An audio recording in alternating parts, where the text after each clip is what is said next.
The Boston Area Rape Crisis Center will hold its 12th annual Walk for Change on Sunday, April 22nd.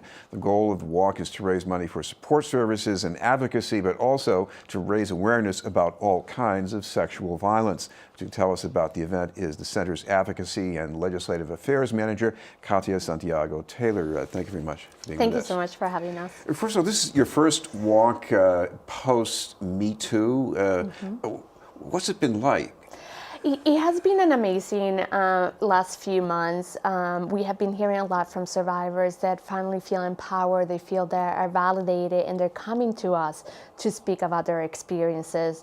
We're also hearing a lot from community members saying, I want to support those that have been sexually assaulted.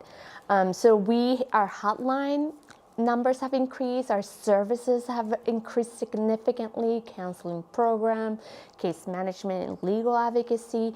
So we're reaching a lot of survivors. The other thing that we are hearing is about survivors that are not ready to speak, and it's us giving them a space to say, you don't have to speak about what happened to you. We can support you in supporting others, and we can give you the tools to support the community, but don't have to acknowledge that something happened to them because they might not be ready. So we want survivors to embrace their voice in wherever way they can.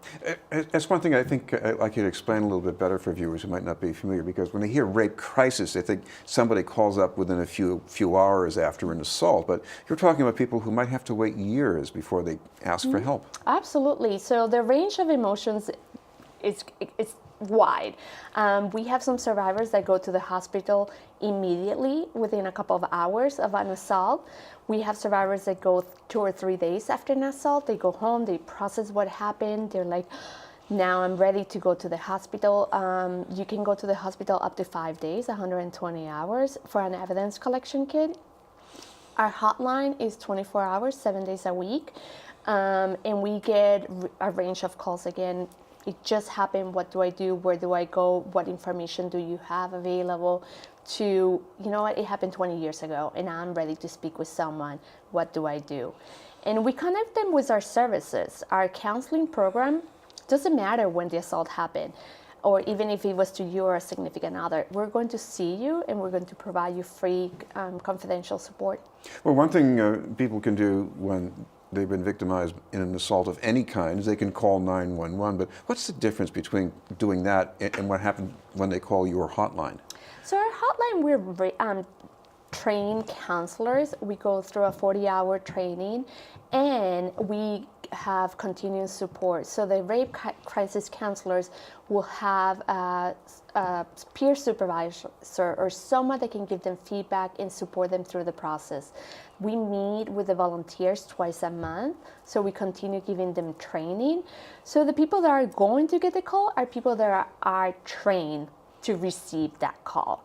And they have the tools on how to best support the survivor or the family member. Katia, one of the things you've also been working on is legislation, and part of the criminal justice reform that was just adopted, I guess, concerns victims of sexual violence.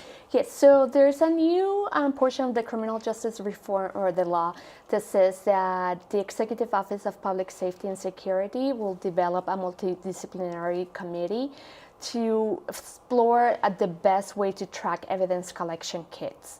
So hopefully a tracking system will be established that will track the kids from when they're collected at the hospital, when they go to the law enforcement agency, and to the crime lab, if it makes it to the crime lab.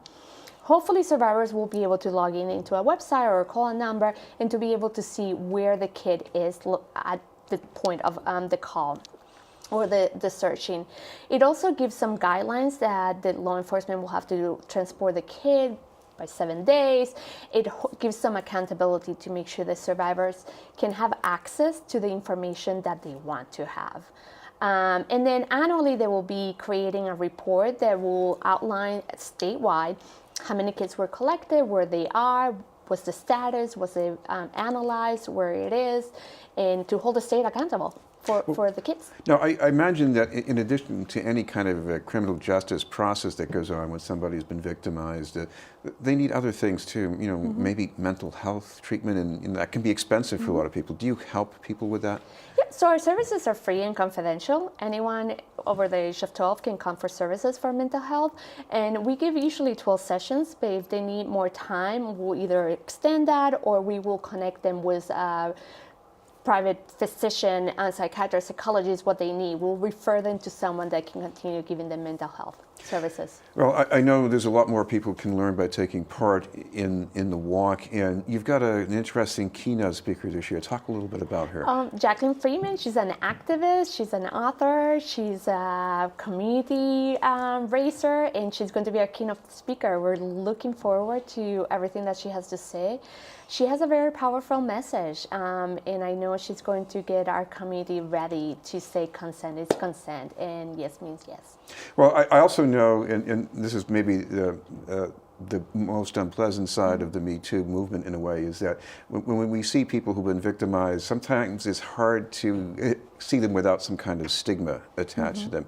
Coming up to an event like yours, talk about how different that is, because you're going to see people who are just, I guess, regular people, right? And that's our goal. Our goal is to create an environment where we all hold each other accountable, and we can create an environment where people feel comfortable to say, you know what, I believe, I'm trusted, people understand, and they're going to embrace my voice. They're going to hear me, and they're going to support me. And that is something that we do at BARC. We empower the voice of survivors and family members to be heard and to say, you know what, I can do this. We should mention that people want to take part in this. Could we tell a little bit more about when and where and how to get in? So the walk we're going to be this Sunday, April 22nd, in Brighton, the Artisan Park. Registration starts at 8:30, and the speaking program starts at 9:30.